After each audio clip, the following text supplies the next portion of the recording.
Amnou Baganou. Tu pars, ça y est? Un petit truc que tu as retenu du cours. Comme eux? Ok, d'accord. Est-ce que vous avez d'autres questions, les filles? Hein? Non? T'as des autres questions? Qu'est-ce qu'on fait, Yael? On continue?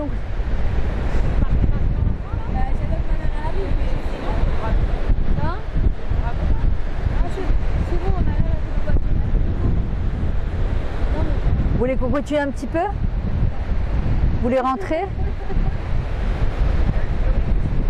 Hein? Continue un petit peu?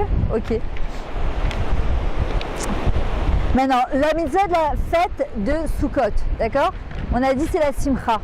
Pourquoi la Torah, elle insiste fortement, tiens Sarah, pourquoi la Torah, elle insiste fortement sur la joie? On sait très bien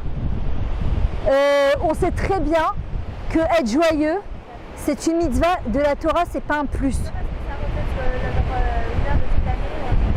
Ça reflète quoi? En fait, ça va impacter sur toute l'année. Alors le truc, c'est que la simcha égale Emouna. Quelqu'un qui est joyeux, alors parfois il a des épreuves dans sa vie et malgré tout il reste joyeux, ça veut dire quoi? C'est qu'il est ma'amine, que Akadosh Baruch Hu il est avec lui et que ce qui lui arrive dans sa vie, c'est ce qu'il y a de mieux pour lui, c'est pour le faire grandir. Pourquoi en général on n'a pas de matzav-roar?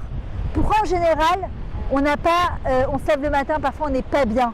Parce qu'en fait on voit nos problèmes comme des problèmes. Comment ça se dit un problème en hébreu? Baya. Tu peux l'écrire aussi comment? Bezrat Hashem, avec l'aide d'Hachem. C'est qu'en fait, au lieu de voir un problème, on voit des solutions. On se dit, c'est pas un problème, c'est une solution.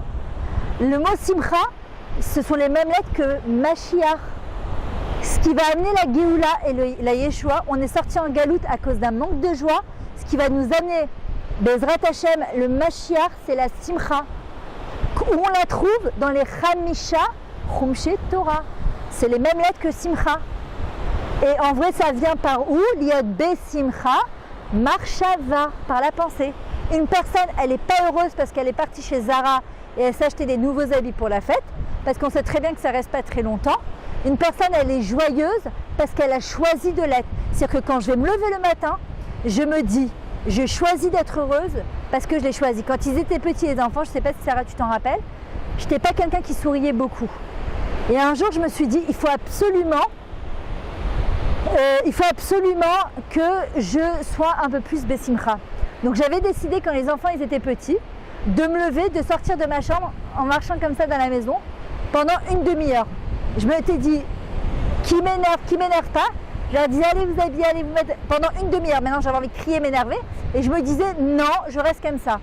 Et au bout d'un moment, toi-même, tu te prends à ton propre jeu, tu te mets à rigoler. C'est exactement pareil. Quand on veut être Bessimcha, on se donne des temps. Je décide que, parce qu'il faut savoir que les 20 premières minutes de la journée sont hyper importantes quand vous vous levez. Si tu te lèves le matin, tu te dis, tu sais quoi? Je me lève à 8h, entre 8h et 8h20, 8h et 8h30, rien, je serai Bessimcha. Je ne regarde pas mes WhatsApp, je ne regarde pas mes messages, je ne regarde pas les informations, je ne regarde pas mon Facebook ni mon Instagram, rien. Je marche dans la maison comme ça, même si je n'ai pas envie. Vous allez voir comment votre vie et votre journée elle va changer. Par quoi elle vient la simcha? Par deux choses. La Emouna, se renforcer en Emouna et Bitachon, et par la reconnaissance, par la Hodaya. Quand je suis capable de voir dans les moindres petits détails de ma vie, de dire merci à Hachem pour tout ce qui m'arrive dans ma vie, comme être en Eretz Israël. Vous connaissez beaucoup de gens qui font un cours de Torah avec une pizza kasher en face d'une mer à Hadera, en train de faire un cours de Torah la veille de Yom Kippour et de Sukkot. Moi, je ne connais pas beaucoup de gens qui font ça. Va faire ça en France, en train de parler librement devant une... Mais ça n'existe pas. Vous êtes sur la mer, il fait le temps parfait. Bon, il y a un peu trop de vent, on ne s'entend pas, certes, mais c'est pas grave. Léodot Lachem, ça doit nous remplir de simcha. D'être capable de voir, d'entendre, de respirer.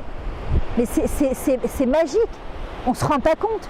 D'être sous une soukha, de pouvoir faire sa soukha tranquillement. Vous vous rappelez en France, quand on allait faire la soukha à la synagogue, il pleut, tu sors, tu re-rentres, tu sors avec les caddies, t'as honte, et ta mère qui ramène les caddies à la synagogue, et t'as honte que tout le monde, on dirait une clocharde, et tu commences à manger, puis il se met à pleuvoir à torrent, et tu ressors. Baruch Hashem, tu peux avoir une soukha dans ta maison, tu peux avoir une soukha en bas de chez toi, tu peux avoir une soukha n'importe où en Eretz Israël, tu peux faire un tioul et tu as une souka. Mais merci Hachem. Et pourquoi l'importance? C'est que chaque fois que vous êtes Bessimcha, vous n'avez pas envie d'être Bessimcha et vous travaillez sur votre Simcha de l'intérieur, vous accomplissez une mitzvah de la Torah.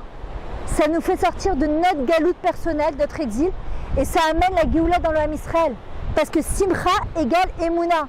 Quand je suis convaincue que Hachem, tout ce qu'il fait, c'est les Tova, c'est pour mon bien, alors ça veut dire que je suis remplie d'Emouna et de Bitachon.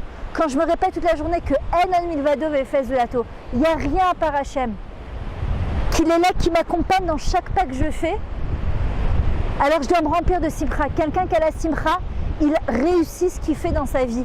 Quelqu'un, il peut tout avoir dans sa vie. S'il n'a pas de Simcha, tout est un zéro pointé. Pourquoi? Parce que tout ce qu'il fait, c'est lourd. Il y a des gens, ils ont presque rien dans la vie et ils ont la Simchat Chaim. Il y a des gens, ils ont plein de trucs dans leur vie, ils n'ont pas de Simchat Chaim. Nous, on demande à Hachem d'avoir plein de choses dans notre vie et d'être rempli de Simchat Chaim. Donc, Bezrat Hachem, en tout cas, je nous souhaite à toutes de passer un super Yom Kippour.